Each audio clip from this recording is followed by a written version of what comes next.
Welcome to our YouTube channel, Tuition Home Coaching Center. Please subscribe to our channel to get more videos like this. Thank you all. আসসালামু আলাইকুম প্রিয় শিক্ষার্থীরা, তোমরা সকলে কেমন আছো? আশা করছি সকলেই খুব ভালো আছো।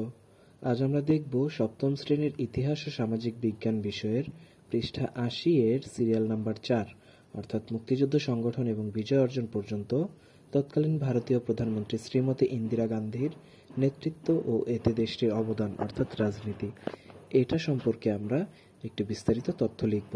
তোমরা যারা এখনো আমার চ্যানেলটি সাবস্ক্রাইব করোনি তারা চ্যানেলটি সাবস্ক্রাইব করে নিও, তাহলে পরবর্তী পড়াগুলো তোমরা এই চ্যানেলে সবার আগে একসাথে পেয়ে যাবে। আর পূর্ববর্তী পৃষ্ঠার সমাধানগুলো প্রয়োজন হলে চ্যানেলের প্লেলিস্টে সে পড়াগুলো দেওয়া আছে, সেখান থেকে তোমরা সেই পড়াগুলো দেখে নিতে পারবে। এর আগের 3টি সমাধানও এই চ্যানেলেই দেওয়া আছে, তোমরা প্লেলিস্টে গিয়ে সেগুলো খুঁজে নিতে পারো, নয়তো কমেন্ট করতে পারো, আমি তোমাদের লিঙ্কগুলো দিয়ে দিব।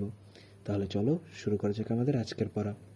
আমাদের আজকের পড়ার শুরুতে দেখো রয়েছে মুক্তিযুদ্ধ সংগঠন এবং বিজয় অর্জন পর্যন্ত তৎকালীন ভারতীয় প্রধানমন্ত্রী শ্রীমতী ইন্দিরা গান্ধীর নেতৃত্ব ও এতে দেশটির অবদান। এই কাজটি সমাধান করতে হবে।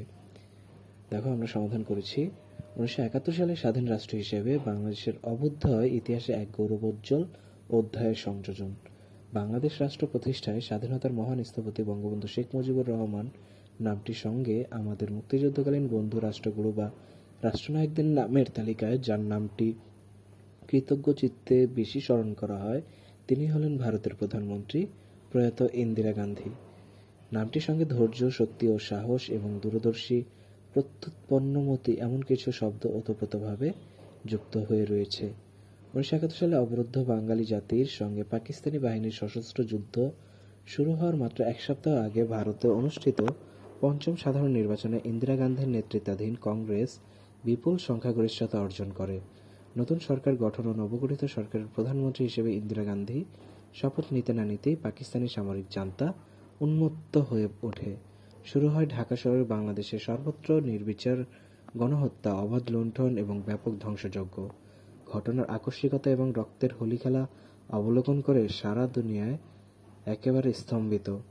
বাঙালি জাতির এই ঘোর দুর্দিনে ভারতের মতো একটি উদার ও ধর্মনিরপেক্ষ বড় রাষ্ট্রের করণীয় হিসাবে সিদ্ধান্ত গ্রহণে ইন্দিরা গান্ধীকে দেরি করতে হয়নি।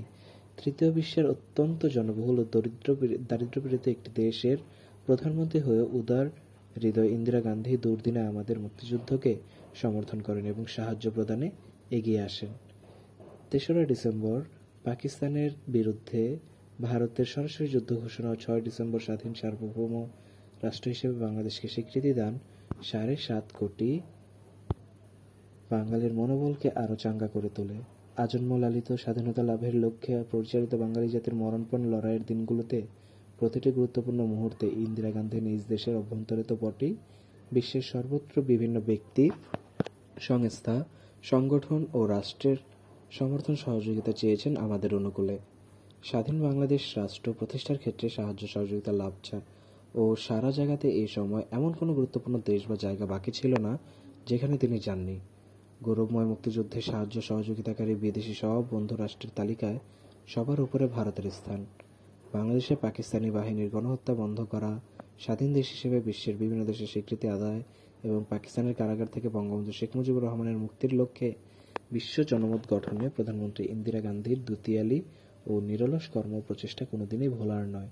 ভোলা যাবে না ভারতের বিভিন্ন জায়গায় শরণার্থী হিসেবে প্রায় 1 কোটি উদ্বাস্তু অস্থি কঙ্কালসার মানুষের আশ্রয় প্রদান এবং চিকিৎসা সহ 10 মাস ব্যাপী তাদের ভরণ পোষণের কথা। দীর্ঘ 9.5 মাস পর পাকিস্তানি বন্দিদশা থেকে মুক্তিলাভ করে স্বদেশের পথে পা বাড়িয়ে দেশের অবিসংবাদিত নেতা বঙ্গবন্ধু শেখ মুজিবুর রহমান প্রথম লন্ডনে যান।